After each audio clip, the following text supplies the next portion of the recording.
I worked as a unit clerk at a regional hospital from 2017 to 2020. If you don't know what that is, it's basically the person who handles admissions paperwork, transfers, chart updates, and call routing for a specific floor. I work nights. Night shift in a hospital feels completely different from day shift. The lights are dimmed, fewer visitors, conversations are quieter. You start noticing every sound: monitors beeping, elevator doors opening, footsteps in the hallway. Most nights were routine. That changed sometime in late 2019. It was around 2:15 a.m. when I got a call from the ER. They said they were transferring a male patient to our floor for observation. Nothing critical, mid-40s, brought in by ambulance, disoriented but stable. I pulled up the system to pre-admit him. No record. That's not unusual by itself. Sometimes patients come in unconscious or without ID, so I asked for the temporary intake number. The nurse paused, then she said, "That's weird." She gave me the number. I typed it in. Still nothing. No pending admission, no chart stub, no triage entry, nothing. I asked her to double-check the spelling of the name. She said, "We haven't been able to confirm it." That part bothered me more than the missing file. By the time the transport team wheeled him up, I still had nothing in the system. That's when it got stranger. I saw the patient, and I swear I recognized him. Not personally, but visually, like I'd seen him somewhere before. He was wearing a hospital gown already. No shoes, no wallet, no wristband. No wristband? Every patient has a wristband before they leave the ER. I pointed that out. The transport orderly frowned and said, "He had one downstairs." He checked both wrists. Nothing. The nurse who came up with him said, "He must have taken it off." She didn't sound convinced. I asked for the ER attending physician's name so I could contact them directly and get this sorted. The nurse gave it to me. When I called downstairs, the ER charge nurse answered. I asked about the patient transfer. There was silence. Then she said, "We haven't transferred anyone in the last hour." That was weird. I told her the name. She said, "There's no one here by that name." I asked about a John Doe. She said no unidentified males had come in that night. Meanwhile, the patient was sitting upright in his bed, staring at the TV. The TV wasn't on. The nurse on my floor checked his vitals. Completely normal. When she asked him his name, he didn't answer. He just looked at her.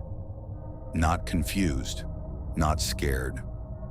We decided to call security until we could confirm what was going on. But I did update the system before calling the security. Just checking. That's when the new chart appeared. Admitted 2:17 a.m. Male, 46. Admitting diagnosis, observation, assigned to our floor. It looked completely legitimate, except the admitting physician field was blank, and the ER documentation section was empty. No triage notes, no labs, no intake vitals, no ambulance report. Just a timestamp and a bed assignment. Security arrived and checked the hallway cameras. They reviewed footage from the ER entrance between midnight and 2 a.m. No ambulance matching that patient. No man fitting his description walking in. No transport team pushing him upstairs. But I had watched him come off the elevator. I had spoken to the nurse. The nurse was real. I knew her. Except when I tried to call her back downstairs to ask what was going on. No one by that name was working that night. I checked the staffing roster. Her name wasn't on it. I asked 2 ER nurses I personally knew if they recognized her name. They didn't. At this point, I felt like I was losing my mind. Around 3:40 a.m., I got up from my desk to check on the patient personally. His room was empty. Bed perfectly made, monitor off. No personal belongings, no discharge paperwork. The chart was still in the system. Active, admitted, no discharge time. Security checked the exits again. No one matching his description had left the building. I stayed until 7 a.m. that morning trying to piece it together. When day shift came in, I told the morning clerk everything. She looked at the chart, then refreshed the system. It was completely gone. No admission record, no room assignment.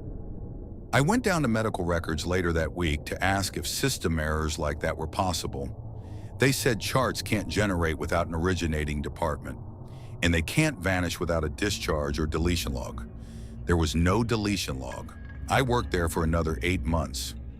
I never saw him again. That's got to be the strangest thing ever happened to me.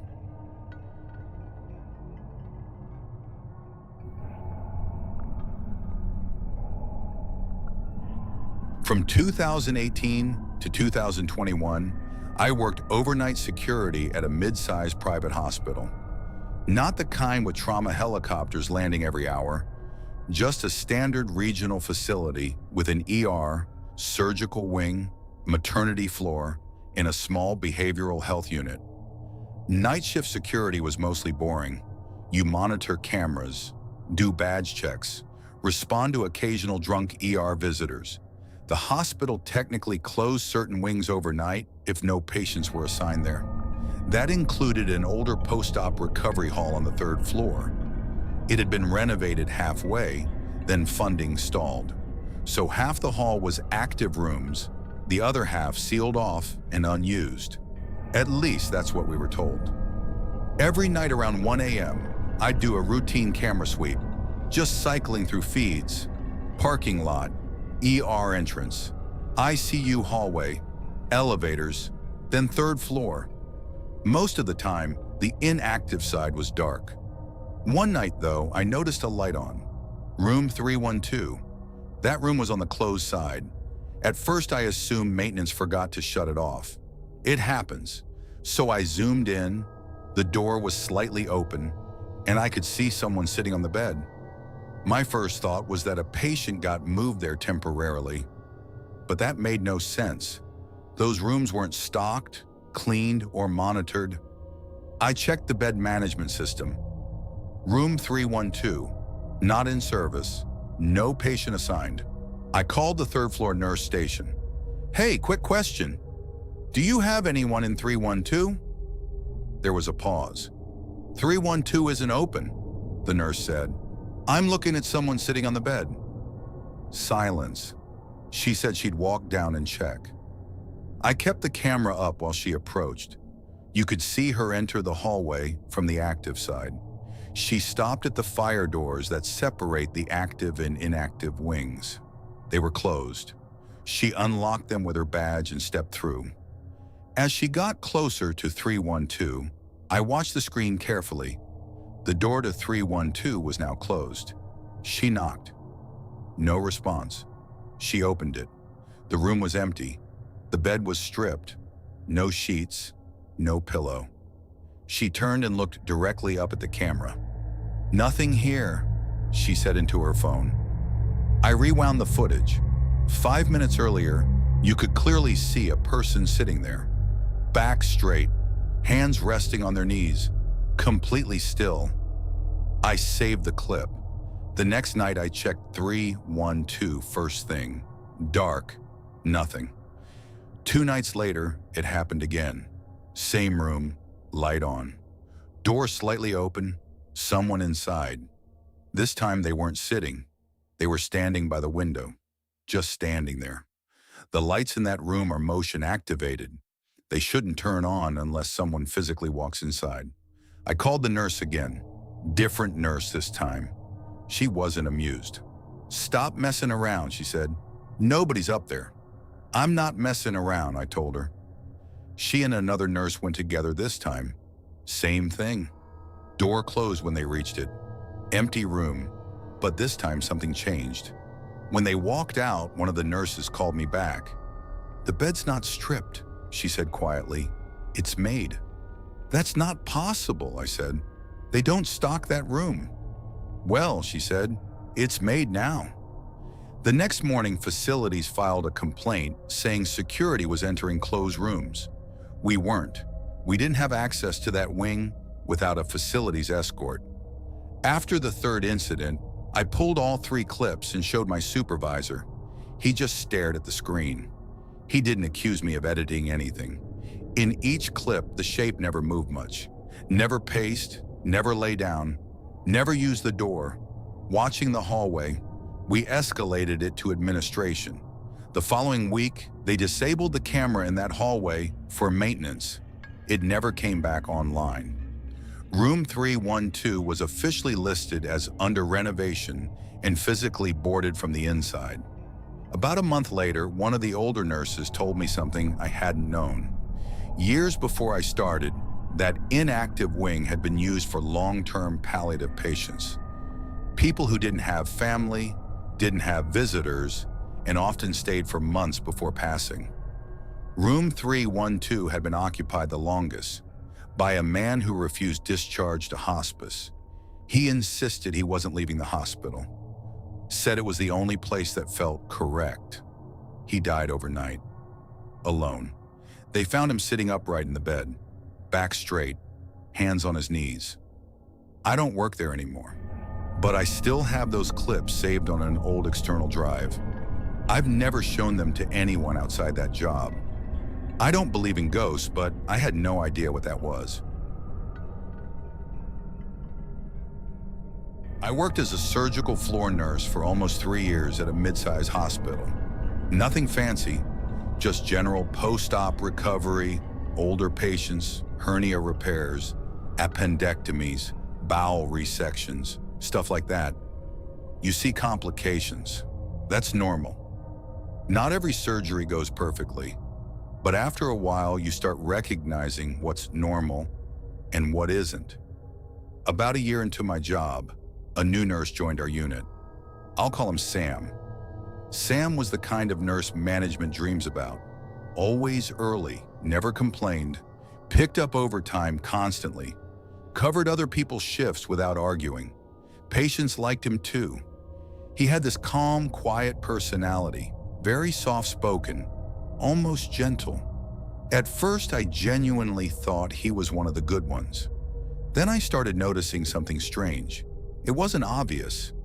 If it had been obvious, someone would have caught it sooner. It was just patterns. Patients assigned to Sam seemed to deteriorate more often than others. Not dramatically, not in a call the police way, just small but serious complications. A stable post-op patient suddenly experiencing respiratory depression, a routine gallbladder removal patient developing unexplained hypotension, an elderly patient oversedated. It happened enough that I mentally noted it, but I didn't say anything. Because in a hospital, bad outcomes happen. One night changed everything for me. We had a 72-year-old male patient who came in for a simple hernia repair. Textbook case. Surgery went perfectly. He was stable, alert, joking with us in the afternoon. He was assigned to Sam for the night shift. Around 2:30 a.m., I heard the code alarm. Room 418, cardiac arrest. We rushed in. The patient wasn't breathing, no pulse. We worked him for nearly 2 minutes. We got him back, barely. After he was transferred to ICU, I went back to the nurse's station and reviewed his medication chart. There was an extra sedative dose charted at 1:50 a.m. It wasn't in the post-op orders. The dosage wasn't outrageous, but combined with his age and pain meds, it was risky. I asked Sam about it casually. "Oh yeah," he said calmly. He looked anxious. I figured it would help him rest. I told him it wasn't in the orders. He shrugged. "Doctor won't mind. It's within safe range." It technically was, on paper, but it bothered me. Over the next 2 months, 3 more patients under his care had severe complications overnight. 2 survived, 1 didn't. That one hit hard. It was a middle-aged woman recovering from bowel surgery. She was stable all day, no red flags. She coded at 3:12 a.m. Same shift, same nurse. This time, pharmacy flagged something. A potassium level that had been normal during evening labs suddenly spiked before her arrest. The thing is, potassium doesn't just spike like that without a reason, unless it's administered. An internal review started quietly. Administration didn't want panic. They framed it as a routine quality check. But they pulled medication dispensing logs. Every controlled substance machine requires a badge scan. Sam's badge activity was high, higher than anyone else's. He was pulling PRN medications as needed meds, more frequently than average. Not enough to look insane, just enough to blend in, until someone compared patient outcomes. Within 6 months, 5 of the most severe overnight deteriorations had one common factor. Sam was primary nurse. When confronted, he didn't panic. He didn't cry. He didn't deny it aggressively. He just said something that still sticks with me. "I was trying to help." That's it. I was trying to help. Turns out he had worked at 2 previous hospitals. At both places, there had been quiet internal investigations into increased mortality rates during his shifts. He was arrested eventually. The official charges involved medication tampering and unauthorized administration of sedatives. I don't know how many patients were truly affected. Hospitals don't like publicity. Families were told complications happen. I still think about the ones who trusted us. The worst part? If he had been sloppy, we would have caught him sooner. But he was careful, calculated. He knew the safe ranges. He understood just how far he could push things without making it obvious. And for months, we all just thought he was the nicest guy on the floor.